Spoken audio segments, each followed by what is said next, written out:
All right, class. First off, as always, good day. I'm glad you're here. Today, we are going to be finishing up about unions and their history, basically. What we talked about last week was how they started up until the 1900s. Okay, now we're going to talk about from then until now and things like that. Okay, so let's go ahead and get started. All right, so here's your warm-up picture. Now, I don't know how you guys are, if you know what the meaning is of certain things like vultures. Some students in class did know what a vulture was, what it does to get its prey, and things like that. And some students didn't. So, for those of you guys who don't know, vultures eat things that are dead, and they have a vast amount of patience. They can wait till something dies.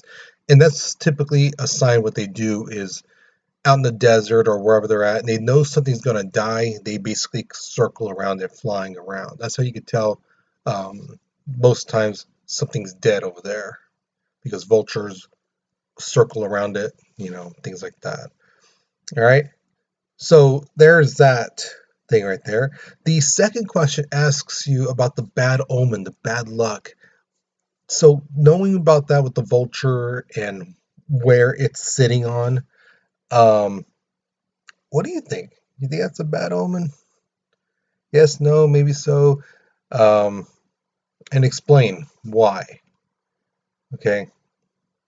So take a minute, answer those first two questions on your packet. Okay. Because we're moving on in three, two, one. All right, so the Great Depression. This is still to this day the greatest period of economic decline and stagnation in US history. Now, some students in class were asking me, what does stagnation mean? Stagnation means it's the same, but in the negative. Okay, it's bad. Okay, so the stock market during the Great Depression, it hit and it just dropped down quick, and it stayed there. Stayed in decline, a constant decline up until 1933. Okay, so from October 29th, 1929, up until 1933, it was constantly going down, down, down, down, down. All right. Um, by the time the market actually recovered and was able to come back to where it originally started, that wasn't until 1939. So basically 10 years. So 4 years it went in decline, 6 years it took to recover everything that it lost during that 4 years. Okay. Also during this time, 1 in 4 people were without a job. Okay. Now I know that doesn't sound too bad. Hey, well, it could be worse. Yeah, it could be worse. Half of people could be out of jobs or worse. But here's the thing: those people who did have a job, their pay was cut down to a minimum. Because you got to remember, people are without jobs, and people will tell managers and the people, hey, how much are you paying these guys? 10 cents an hour. I'll work for eight. I'll work for eight. Just give me a job. And these guys would, again, like I told you guys, countless examples of what they did in the past. I even did it last week. They would tell them, hey, Ted, this guy's going to work for 8 cents an hour. I like to keep you on, but we need to lower your pay. You need to agree to it, or else I got to let you go. And during this Great Depression, the guys were like, I need this job. So yeah, I'll take the 8 cents, you know, instead of the 10. Okay. So it was pretty bad. It was pretty bad, guys. Um, just to show you a comparison, in 1929, a factory worker was making 55 cents an hour. Okay. 55 cents an hour. By 1933, when it hit its lowest point, factory workers were making only about 5 cents an hour. Some places less. That's a 91% decline, guys. That's big. That's big. Oh, and if you're wondering, this picture here, this is during the Great Depression. A lot of times they had guys making skyscrapers, things like that. And if you look at, they're not wearing any harness, nothing to like a rope or something to tie them. As you can see from the picture, they are high up in the sky. A good strong wind could just knock these guys off. Okay, because remember, they're high up in the air, and the higher you are in the air, the stronger the air current is. So yeah, sometimes people fell. It did happen, and they would just hire another person to come take their spot. All right, so here is your first question. Workers during the Great Depression again had a 91% pay drop. Just to put it in modern day perspective, let's say you're getting paid $15 an hour. After a 91% drop, you'd be making only $1.36 an hour. So imagine that you got this job, whatever job you may have, or when you're applying for, and they tell you, hey, we're going to give you $15 an hour, and also like 3 months in, boom, the Great Depression hit our country. People are losing money, companies are losing money, things like that, and now money is basically worthless. And they're saying you, hey, I can't pay you this much, as $15. Or I have to drop you down to $1.36. Either that or I have to let you go. And everyone else is losing their jobs, so people are looking for jobs. You know. So again, this is not just nationwide, it's worldwide that this is happening. So here's my question to you. Do you think you and your family could survive that? Do you think you guys are prepared? You know how to survive if there was basically an economic decline? And the other question I have is what kind of things could you and your family do to survive, to make sure that you guys, you know, do make it out of this, you know? Now, granted, you're not going to be living at the same status as you are now. No way. It's impossible. But there are some things you can do to make sure that you guys survive. So take a minute, think about it, right? Think about it. What could you do to survive, you and your family? Okay. So the writing prompts on the bottom. Okay. Guys, please use these. If you don't know how to start off the sentence, you should not start off with, yeah, because that's not how you start off a sentence. Okay. I think my family and I couldn't survive this because, explain. One thing my family and I could do to survive this is by, and explain. Okay. I know it's a little bit more writing, but it gets the point across, and this is basically like a guaranteed total points. All right. Go with your own way, fine. But again, if it doesn't make sense, if it's just like, yeah, because we know, you know what? What are you talking about? So that's what I mean, guys. You need to know how to write complete sentences. Use the writing prompt on the bottom. Okay. So pause the video, write your response because we're moving on in 3, 2, 1. All right, so at this time, people are looking like, what happened during this Great Depression? Why did this happen? And they come to realize it's the businesses because businesses were given free reign. They could do whatever they want. And they basically lied, saying, oh, yes, our company is doing really good, doing really well.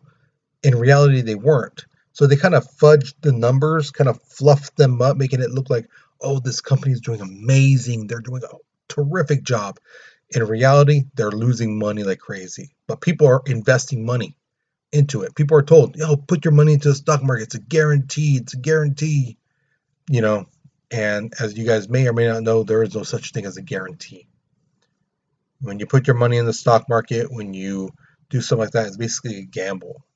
And you have to be willing to lose that money. That should not be your life savings in there. Okay. And that's what people did during the 20s. They put all their money in, and then when the numbers started coming out, people realized, hey, this company really isn't doing good. The people who already knew this start taking out their money, and it left everyone else basically losing their money. So then people realize, well, you know what? Maybe those unions were right. Maybe they did have something going here. And then right now, with people getting paid only $1, or 5 cents an hour, working conditions suck, no paid vacations, no none of this stuff. This is when people are now starting to realize that unions were actually trying to help, and they actually are a good thing. So the Norris LaGuardia Act of 1932 prevented federal courts from issuing rulings against unions who were having peaceful strikes and picketings and boycotts. So if you remember from the last lesson, the United Hatters court case, anytime a company had a problem with the union, they just sued them, took them to court, and the companies always won. But now they're saying here with this act, no, you actually have to negotiate. You actually have to sit down and talk to one another. Okay. Now here's another thing too with this. Let's say um, the union is telling the company, hey, our workers, they deserve a 100% raise, right? So instead of getting $1, they should get $2. The company says no. Okay, well, how about 50% raise? So from $1 to $1.50? No. 25% raise? Maybe $1.25? No. We're going to take you to court. They go to court. The union, all they have to do is show documentation like, hey, we're trying to work with these guys. But every time we say something, they're saying no, no, no. And now they're saying, oh, we can't come to agreement. Well, look at, they're the ones saying no to everything. They're not giving any numbers. They're not helping us out. They're just saying no. This is when the courts would be forced to say, hey, you gotta negotiate. You're just saying nothing. You're not giving a number. You're not saying, well, how about this? How about that? That's negotiating. Just saying no is not negotiating. Saying no is just saying no. Okay, so that's what made this act so imperative in the union company relationship. Okay, it forced them to negotiate. It forced them to talk to one another instead of just saying, no, no, we don't like that. No, no. Hey, throw in some numbers. What do you think is fair? And let's see if we can find a happy medium. Other legislation came up, other agencies popped up as well. The National Labor Relations Act, the NLRA, came up in 1935. The National Labor Relations Board, which is still around to this very day, came up, I believe, in 1935, 1936. And then the Fair Labor Standard Act came out in 1938. So during the Great Depression, when the United States was really, not just the United States, the whole world was hit pretty hard financially. This is the time when people realize, yeah, unions are actually a good thing. They do help out. So maybe that whole thing we were told about them back in the day, full of crap.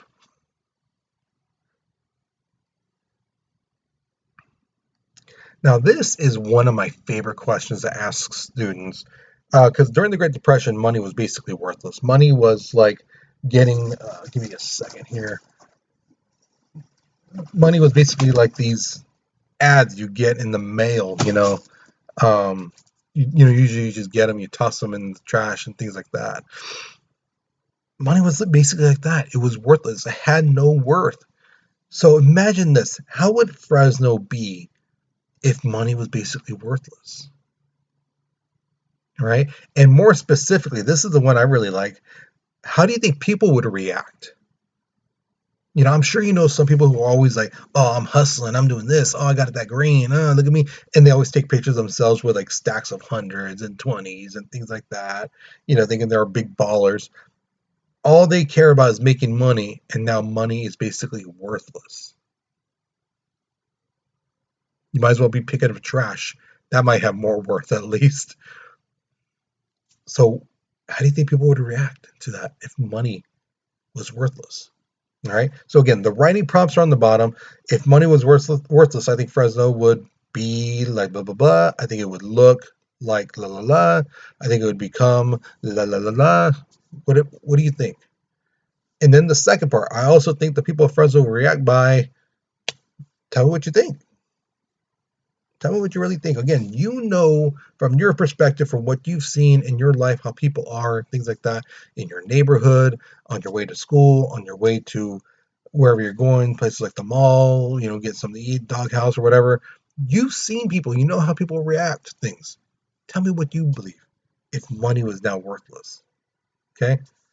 So take a minute, think about it, and I write your response. Okay? So pause the video because we're moving on in 3, 2, 1. All right. So after World War II, which ended in 1945, again, public opinion changed because some people, again, still didn't like unions. So now the big thing after World War II was the fear of communism. People were afraid that, oh, the communists are here in our United States and they're going to try to change our beloved freedoms and things like that and change it to their ways and things like that. And what did they do? Basically say that the unions, they're controlled by the communists. Were they? No, no. Now, it didn't help that one of the most polarized figures of the union was this man named Jimmy Hoffa. And Jimmy Hoffa, he wasn't the most legit guy. He had dealings with the mafia. And when he kind of thought he was too chingon, the mafia got rid of him. He's still missing to this very day. The guy's been missing since the 70s. So from the 70s on to now, he's still missing. No one knows where he's at. So yeah. So it doesn't help that the figurehead, the people associate with unions, was a guy who was not the most legit man and also working with the mafia. Um, Other people were upset because the loss of production was because of strikes. People were like, "Oh, well, how come there's no more of this product? How come the price of this product jumped up?" Oh, well, that company was on strike. Oh, those people, all they want is money. Care about is money, money, money, money. So people who don't work, people who were like housewives and things like that, people who didn't understand the whole story or never been in that situation as a workers, they saw unions as, oh, this is why I can't get this. This is why the price of this has jumped up because these guys are on strike.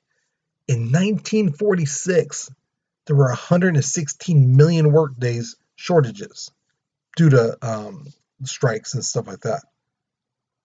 If you take all the workers and all these different factories around the country in that year, you basically have 116 million days of workers saying we're on strike because this is not right. We're not being paid what we're supposed to be paid, working conditions, things like that. So people, in a sense, felt that the management were the victims, um, not the workers. And if any guys have ever had a job at like a fast food place, at like a convenience store where you have customers who are rude and things like that, and you got a manager who's like on your butt, always telling you stuff, why are you sitting down for? I'm not sitting down. I'm putting this stuff away. I'm stocking things away. I'm not sitting down. I'm not. What are you talking about? I'm doing work. That'd be like people saying, "Oh, that person's a hero. That manager. Oh, thank goodness for them because those workers. Oh, they're probably making his life hell."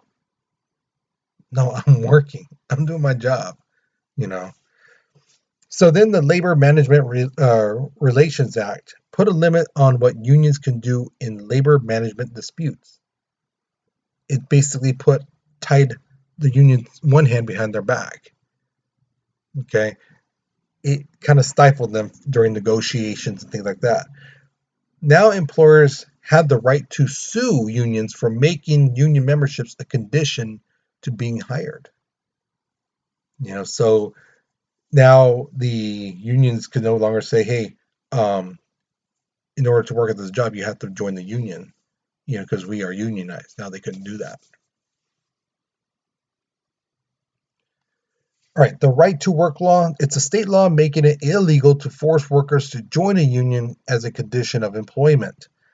Okay, this still goes on to this day. There are some states that do have this, there are some states that don't. So states without the law, new workers may have to join a union before being hired. And those states with this law, it's an option if you want to join the union or not. So if you do move out of California, um, and you'll say you go into Texas, Minnesota, Ohio, whatever, you may want to look at this, see if the job you that state enforces the right to work law, yes or no. And because again, if you join a place and they say you have to join the union, you should look at that law and say, well, do you enforce this law or no? And then there you go. The other thing is wage determination. Now, most people think, hey, when I get this job, I'm going to be paid this much. No, typically you start at the bottom. Okay. Now, is that always true? No.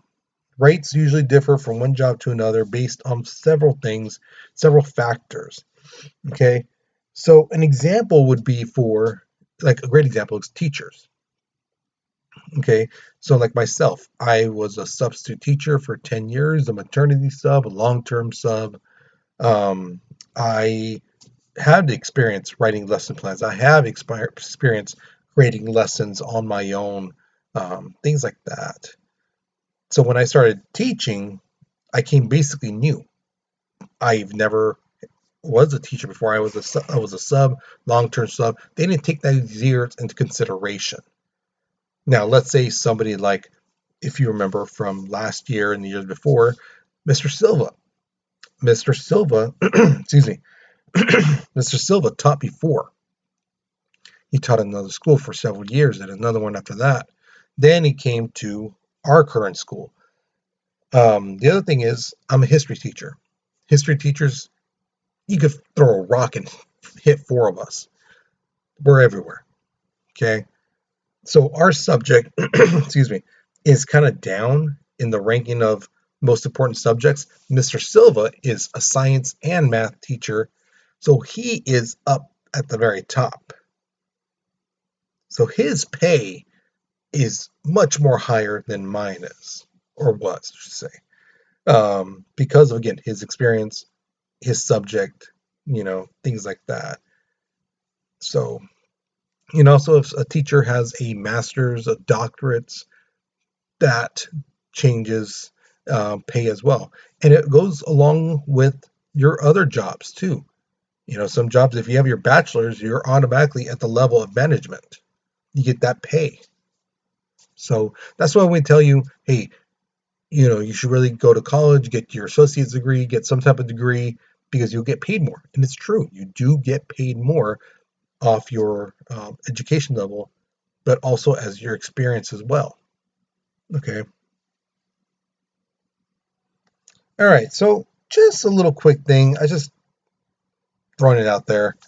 Based off what you've learned about unions, if your job offers you a chance to join one, would you? Yes, no, and why? What do you think? Okay. So take a minute, write your response, okay? Because we're moving on in 3, 2, 1. All right, so here we come to the exit ticket. Okay, so remember, pick one of these two questions, whichever one you feel you can answer completely and one you feel you can answer well. Okay, again, remember, guys, write complete. Don't just put, yeah, this, that, because it is. Okay, really try to write full sentences, make sense. Reread what you write. Don't just write it and then close your paper. Reread it. Make sure it makes sense to you. Actually makes sense. Okay. The first question asks you, which two factors do you believe should be how people should get paid for their jobs? So what two factors? Experience, whether they get the job completed, how well they get the job done, how quick they get the job done, how well you work with your other coworkers, how well you get along with other people. So which two do you feel like that should be the most important? You know? Okay. The other question is, in order to maintain a steady food supply, some people just say, hey, just have a garden in your own backyard. Okay, that's easier said than done. Okay, so what are two arguments against that statement? When people say, oh, just have a garden in your own backyard. Think about it. What are two possible arguments you could give to that statement? So think about how people live. think about people's abilities, things like that, and write your response.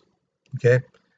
So once you're finished with this exit ticket, you are done for this class. You guys, I hope you enjoyed this. I hope you learned something new. Um, and I hope really this information sticks in the back of your mind. So later on in life, when you get a job or a different job, and you hear stuff about the unions and things like that, you'll have already prior knowledge and you'll be prepared to make a more informed decision on whether you want to go with that or not. Okay. So, you guys, you take care, you be safe, and I'll see you guys later. All right.